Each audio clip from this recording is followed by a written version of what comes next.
Hi guys, welcome to our JIPP gift project presentation by our group. So here is the agenda we will be covering on today's presentation. So let's get right into it. So first, let's start with the overview of our project.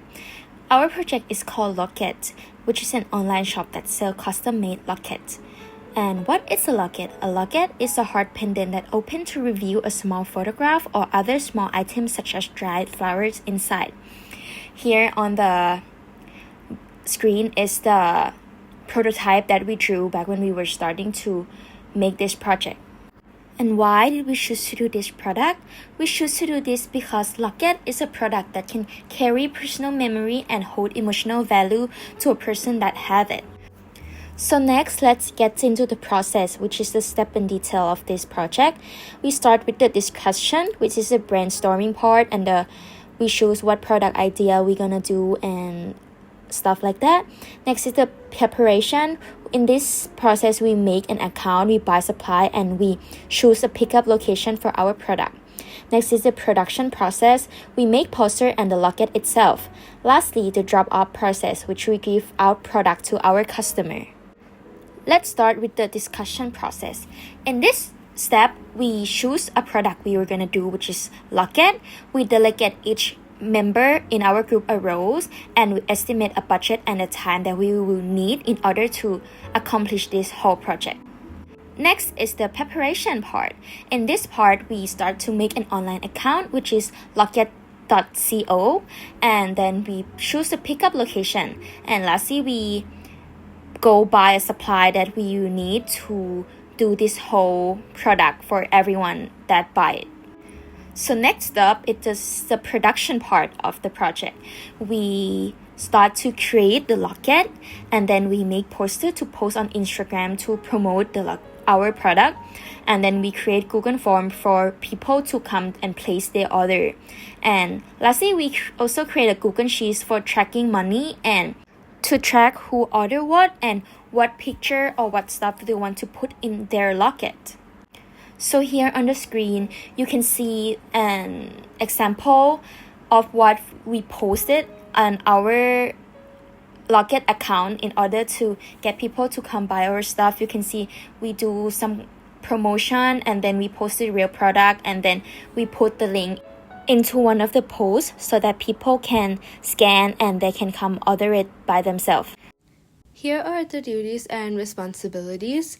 So we assign the roles that were discussed in the planning phase to each member of the group.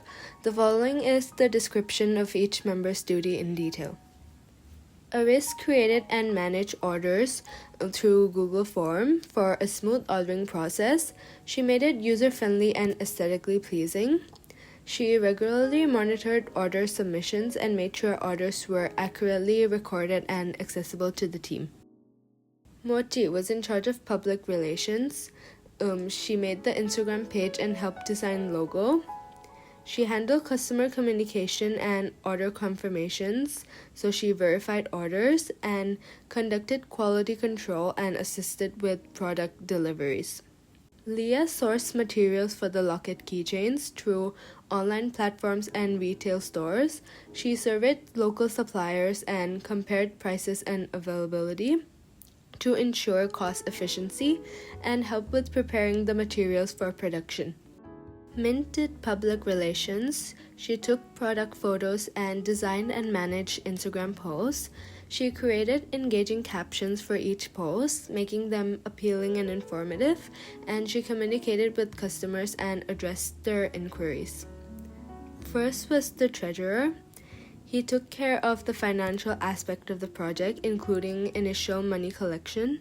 He calculated total costs and the profit earned, and kept track of the amount of orders that came in. Joe surveyed the supplies of the products. He visited locations, identified the correct sizes, and negotiated prices. He helped manage the Instagram account by promoting products through Instagram stories.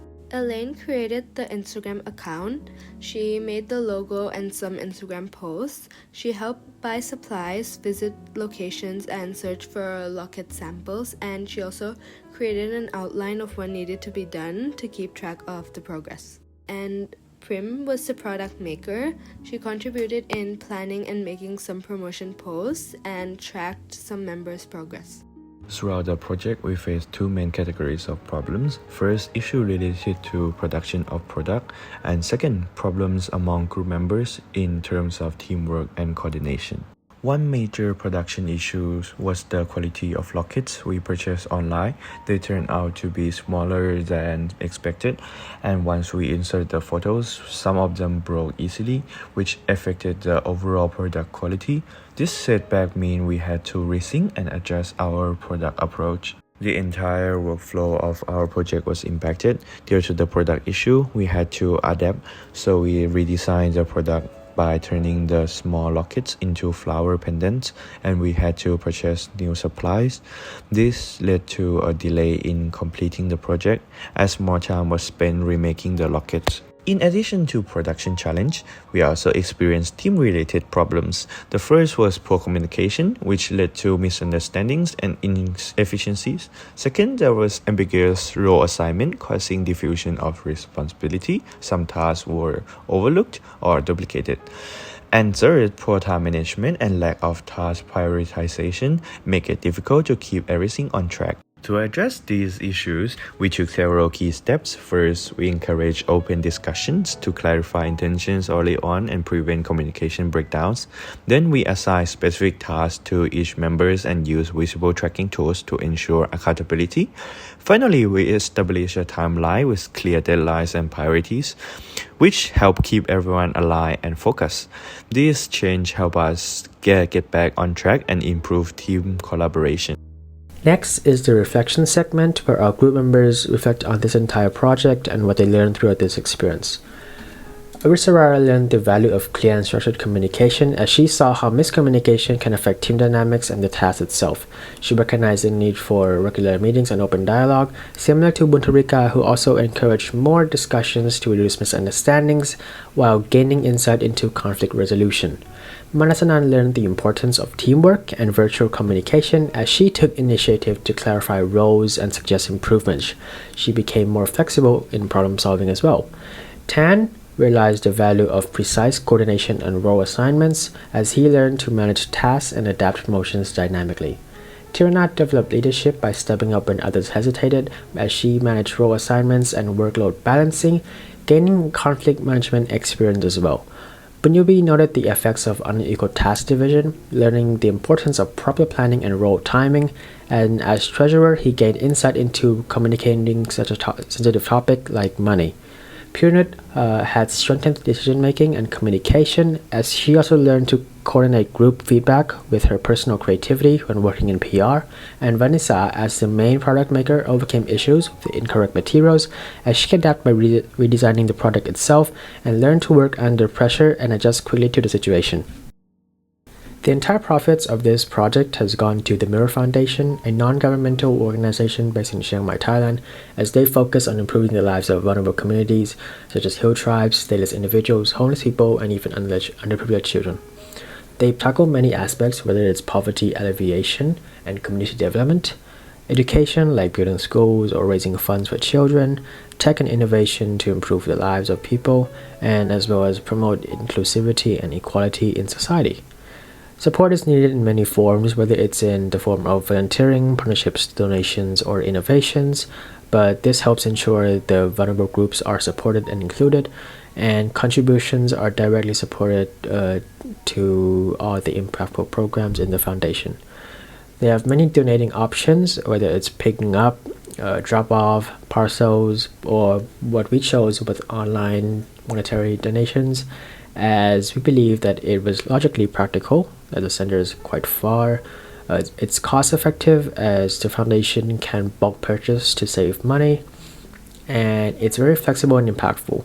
The funds can go to any aspect, whether it's clothes, food, key social projects, and can support any of the initiatives in the foundation, such as the Rice Home Learning Center, the Volunteer Fire Project, or the Distribution Center. That is it for our presentation and for our project. Thank you very much for listening.